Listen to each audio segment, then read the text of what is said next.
प्रणाम बाबूजी। कहाँ से आ रहे हो बेटे? बाबूजी। ओ जिंदा रहे पुत्र। अरे बाबूजी, बहुत ही अद्भुत समाचार, बहुत ही प्रसन्नता का विषय बाबूजी। सारी शंकाओं का समाधान हो गया है बाबूजी। अब हमारे वीर को किसी प्रकार का कष्ट इस जन्म में नहीं है। हाँ, थोड़ी सी जटिलता पुनर्जन्म की है और थोड़ी सी यादाश्त की, तो उस समस्या का समाधान बाबा खोज रहे हैं। बाबा? कौन बाबा? बाबा? अरे बाबूजी, बाबा को नहीं जानते आप? लो कर लो बात, बाबूजी को बाबा के बारे में नहीं पता। अरे बाबूजी, सारी खुदाई एक तरफ और बाबा की दवाई एक तरफ। अब आपको किसी नीम हकीम वैद्य के पास जाने की आवश्यकता नहीं है। बाबा के पास क्रोध के कष्ट का निवारण भी है और अपनी भी लंबाई का उपचार बहुत अच्छे से हो रहा है बाबूजी। साल भर के अंदर देखिएगा, बगैर डंडे के आम तोड़ूंगा ऐसे। अबे चुप! हमार बेटवा को किसी बाबा के पास ले जाने की तुम्हारी हिम्मत कैसे हुई? बोल! हम थोड़ी ना ले गए थे बाबूजी। क्यों वीर, ये तुझे किसी बाबा के पास ले गया था? बाबूजी लेकिन इनमें हमारी कोई गलती नहीं बाबूजी। ये तो हमें बाबूजी ललन लेके गए थे बाबूजी बाबा के पास। अरे काहे झूठ बोल रहे हैं बाबूजी? मुस्कान, बाबूजी को बताओ ना। क्यों मुस्कान? बेटी, तुम्हारी अकल क्या घास चरने गई रही? वीर को तुम उस बाबा के पास लेकर क्यों गई थी? हम क्या करते बाबूजी, जहाँ वीर जा रहे थे हम भी चले गए पीछे पीछे। अच्छा, और सुनो लल्लन जी। हमार बेटवा को कुछ नहीं हुआ है, बिल्कुल हट्टा कट्टा है। उसे किसी के पास इलाज के लिए ले जाने की जरूरत नहीं है। अब एक काम करो, मुस्कान को उसके घर छोड़कर आओ। जी बाबूजी। जा बेटी। चलो। कौन था वो बाबा? कहाँ मिला? तू भी तो गया था लंबाई बढ़वाने। क्या बात है बेटा? क्या अपने बाप पर भरोसा नहीं रहा जो तू इन पाखंडियों के पास जाने लगा? अरे मैं कहता हूँ तू बिल्कुल ठीक है। आज के बाद तुझे किसी के पास जाने की जरूरत नहीं है। जी बाबूजी। हाँ। शतरंज की बाजी खेलेगा मेरे साथ? नहीं बाबूजी, मैं जरा माँ से मिल के आया। ठीक है। हार जाना। हाँ? बहुत गुस्से में बाबूजी। ओए पुत्र, तू फिक्र ना कर। कर्नल अंकल, ये क्या निशान है? फौज में था मैं, सरहद पे दुश्मन की गोली खाई है, उसी का निशान है ये। अच्छा? हाँ।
गोली का निशान है तो फिर ये सब खाए बाबूजी?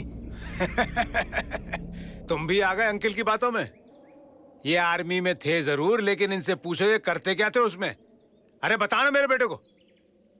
ओए पुत्र, क्या है, मैं फौज में जरूर था लेकिन किचन में काम करता था। दरअसल ये तार चुभ गया था। अब ये बोलना तो अच्छा नहीं लगता कि तार चुभ गया था। गोली लग गई थी, ये बोलने में अपनी शान होती है ना? कांटो वाला तार? हाँ पुत्र। अच्छा, अब कितनी देर अपने बाप के सामने नंगा खड़ा रहेगा? जा अंदर जाकर कपड़े पहन के आ। जी बाबूजी, मैं शर्ट पहन के आता हूँ। हमारी हमेशा से ये कोशिश रही है कि और भी जो पिछड़े हुए गांव हैं हमारे साथ कदम से कदम मिलाकर तरक्की के रास्ते पर चलें और तरक्की करें।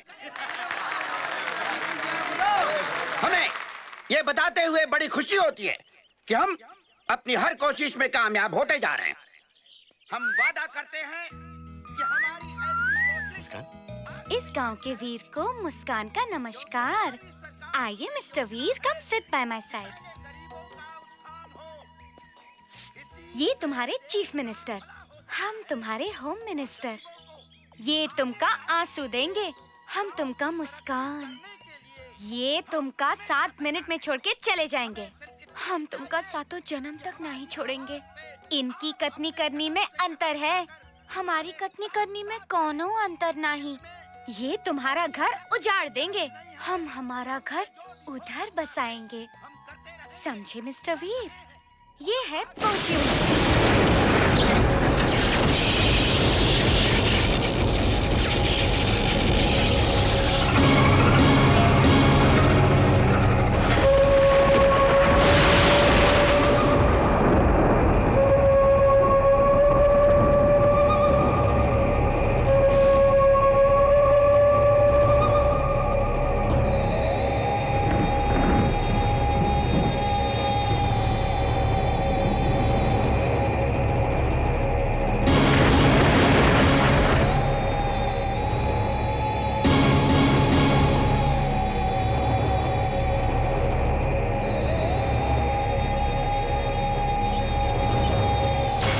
चीफ मिनिस्टर साहब, हमने वो आपको गोली मार देगा, गोली मार देगा आपको। वहां से गोली मारेगा। चीफ मिनिस्टर साहब, वो आपको गोली मार देगा, गोली मार देगा चीफ मिनिस्टर साहब। वहां से वो उधर कुछ नहीं है बेटा। क्या है उधर? कुछ भी तो नहीं है। कौन है ये क्या मजाक है? मंत्री जी, ये मेरा बेटा है। कुछ दिनों से इसकी तबीयत खराब है, अजीब अजीब चीजें देखता है। इसे माफ कर दीजिए साहब। ठीक है, ले जाइए, संभालिए इसे। तू तो मुझे बचपन से जानता है ना? हाँ। फिर मुझे मेरे साथ ही होता क्यों है? क्या है क्या? अरे फिर क्या, कैसे क्या भैया? आपको कुछ नहीं हुआ, आप बिल्कुल ठीक हो। तुझे मालूम मेरी याददाश्त कैसी गई? तुझे पता है तो मुझे बता दे, तुझे मेरी कसम। अरे भैया, इसमें कसम वाली क्या बात है? आप सुनकर यही कहोगे कि खोदा पहाड़ निकली चूहिया, वो भी मरी हुई। फिर भी अभी बता देता हूँ। एक दिन की बात है, आप मेरे पास आए और बोले चल ललन जंगल चलते शांति की तलाश में। हम सोचे हमारी शांति की बात कर रहे हैं आप। हमने आओ देखा ताओ और हम चल पड़े आपके साथ। जंगल में शांति बांधती तो मिली नहीं, उल्टे मिल गया भालू। हम तुम अकेले और उधर भालू, और भालू जो छुट्टे साड़ी तरह हमारी तरफ लपका तो भैया हमारी सिट्टी पिट्टी गुम हो गई और हम लपक कर पेड़ पर चढ़ गए। वक्त के लिए हम साथ छोड़े थोड़ा सा। आप तो ठहरे वीर, आप उसका मुकाबला करने के लिए तैयार हो गए। तू झूठ बोल रहा है मुझसे। अरे झूठ कैसे बोल रहा हूँ? आप आगे तो सुनिए। बहुत देर तक आपका रोमांचक मुकाबला हुआ और इधर उधर भिड़ंत हुई आपकी, और उस भिड़ंत में भालू ने आपको पंजा मार दिया। अरे भैया सुनिए तो, पंजा मारा भैया, और उसकी वजह से आपकी ये दशा हो गई है।